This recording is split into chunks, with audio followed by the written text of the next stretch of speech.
कहना sir? Sir first of all मैं बच्चों को, नारायण सिस्टम को, उनके पेरेंट्स को और सारे जो वेल विशर्स हैं नारायण को, मैं सबको बधाई देना चाहूँगा, क्योंकि ये रिज़ल्ट है, नो डाउट ये एक दिन का मेहनत नहीं है। जो मेहनत नारायण लगातार करता है सिस्टम को लेके, ये सिस्टम का जीत है। बच्चों का ऊपर जो भरोसा है नारायण सिस्टम का, और बच्चों ने जो भरोसा करके नारायण सिस्टम में पढ़ते हैं, उसका जीत है।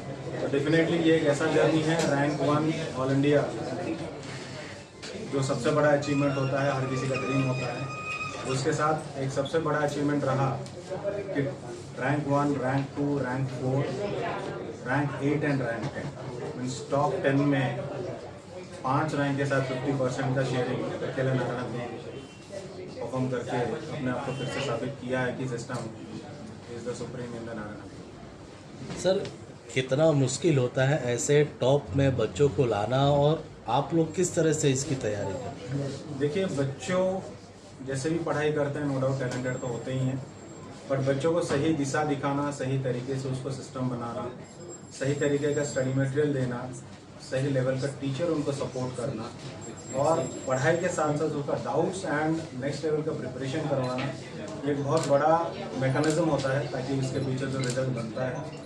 और ये सिस्टम हमारा नारायण का एक पहला बेसिक सिस्टम है, क्योंकि हमारे यहाँ जो स्कूल एंड कॉलेज का भी इंफ्रास्ट्रक्चर के साथ हम लोग एकेडमी चलाते हैं, ये पैरेलली हमारे ये रिजल्ट है जो हर साल हम लोग प्रोड्यूस करते हैं।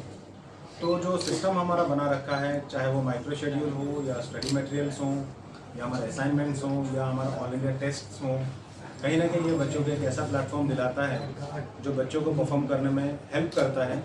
इसके बाद एक सबसे बड़ा जो यूएसपी है नारायण सिस्टम में, जो बच्चों को एरर लिस्ट प्रोवाइड कराता है, जिससे बच्चों को ये समझ में आता है कि कौन सा एरिया में, कौन सा क्वेश्चन में कितना उसको मेहनत करने की ज़रूरत है, कितना उसका गलत हो रहा है, कितना उसका सही हो रहा है। ऑल इंडिया लेवल पे उस क्वेश्चन को कितना बच्चों ने सही किया और कितना बच्चों ने गलत किया। तो ये कंपैरिजन एक बच्चों को डेफिनेटली एक स्टैटिस्टिक्स बताता है कि ताकि इसको किस डायरेक्शन में पढ़ने की ज़रूरत है, और इसका मेहनत हम पहले से ही प्रिपेयर करके रखते हैं। माइक्रो शेड्यूल लेवल पे हम लोग चीज़ों को बना कर रखते हैं और बच्चों के अकॉर्डिंगली हम लोग सपोर्ट करते हैं, जिसके वजह से एग्जाम के समय कुछ बच्चों से बात हुई थी, उन्होंने कहा था इस बार का पैटर्न जो था वो थोड़ा ज़्यादा टफ था।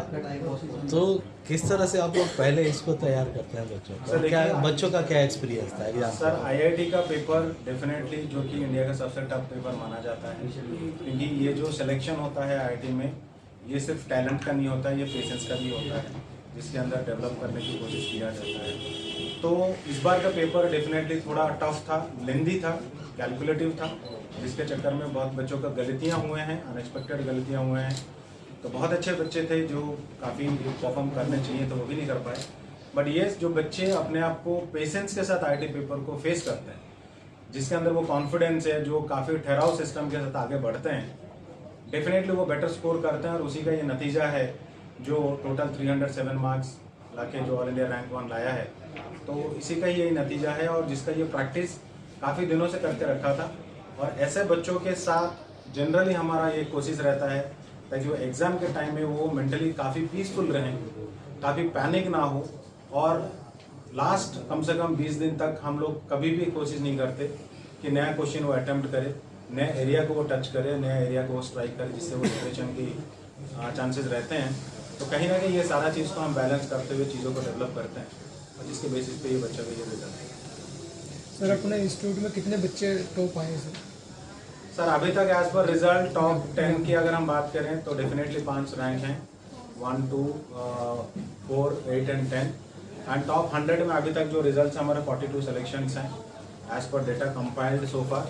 तो कहीं ना कहीं ये रिजल्ट का कंपाइलेशन ऑल ओवर इंडिया हमारा अभी चल रहा है, जो कि शायद आज रात तक कंप्लीट होगा, तो tomorrow will come with the total figure. But end of the day sir, ये एक ऐसा सेलिब्रेशन है all over India to Narayan, not only the quality rank but also the quantity rank. हर सेंटर में, चाहे वो कोचिंग सेंटर हो, चाहे वो हमारे कॉलेजेस हों जहाँ इंटीग्रेटेड सिस्टम हम लोग काम कर रहे हैं, हर जगह पे बच्चा डेफिनेटली कॉम्पिटिटिव एग्जाम के साथ स्कूल एंड कॉलेज एग्जाम भी काफ़ी बेटर करते हैं। सर ये RKCC जो टॉप किया है, ये कब से नारायण से जुड़ा हुआ था और कब से ये तैयारी कर रहा था? सर ये हमारे इंटीग्रेटेड सिस्टम में 8 साल से जुड़ा हुआ था, ये हमारे पास 8 साल से पढ़ रहा था और ये इंटीग्रेटेड सिस्टम के साथ हमारा स्कूल एंड कॉलेज में भी ये पढ़ा हुआ है, राइट। उसके बाद काफ़ी सारा इसका एजुकेशन हमारा कोचिंग सिस्टम से भी इसको मिला है। एंड कहीं ना कहीं ये बच्चा जो हमारा CO कैंपस हम लोग जो डेवलप करते हैं उस कैंपस में ये पढ़ रहा था, जो बैंगलोर में पढ़ रहा था, नारायणा में। और ये बच्चा बैंगलोर का है। दिल्ली में कितने टॉप है? दिल्ली में हमारे पास बिलो 102 रैंक्स हैं और ओवरऑल अभी तो कंपटीशन चल रहा है।